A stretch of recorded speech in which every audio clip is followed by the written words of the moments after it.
Hello all லைவ்ல வந்து இப்போ என்ன ஒரு சுவாரஸ்யமான விஷயம் போயிட்டு இருக்குன்னா, நம்ம பிரவீன் காந்தி அவர்கள் அவர் போன வீக்கெண்ட்லேயே வந்து விஜய் சேதுபதி கிட்ட சொன்னாங்க இல்லையா, இந்த ஜோடி 2 படம் வந்து நான் இயக்க போறேன்னு சொல்லிட்டு. ஒரு செம்மையான மூவியில் ஜோடி எனக்கு ரொம்ப பிடிக்கும்.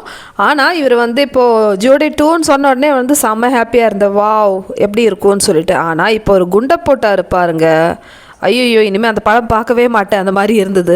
என்னன்னா ஜோடி 2 படத்துக்கு வந்து இவர் யாரை வந்து ஹீரோயினாக வந்து இன்ட்ரடியூஸ் பண்ணுறாரு அப்படின்னு பார்த்தீங்கன்னா, நம்ம துஷார் அண்ட் அரோரா.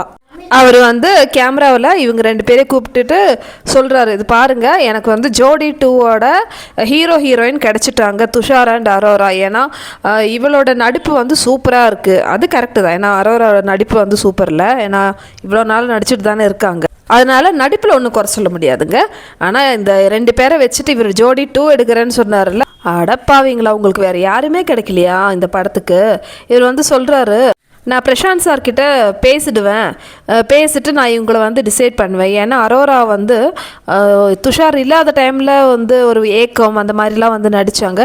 இப்போ துஷாரை பார்த்த உடனே அந்த காதல் வெக்கம் எல்லாம் கலந்து வந்து நல்லா இருக்குது பார்க்குறதுக்குன்னு சொல்லிட்டு அவர் ஒரு டைரக்டர் பாயிண்ட் ஆஃப் வியூவில் வந்து பார்த்துருக்காருங்க. அது எதுவும் சொல்ல முடியாது.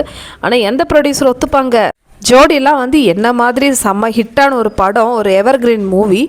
அந்த படத்தோட செகண்ட் பார்ட்டுக்கு இவங்களா, அப்படி தான் எனக்கு தோணுச்சு.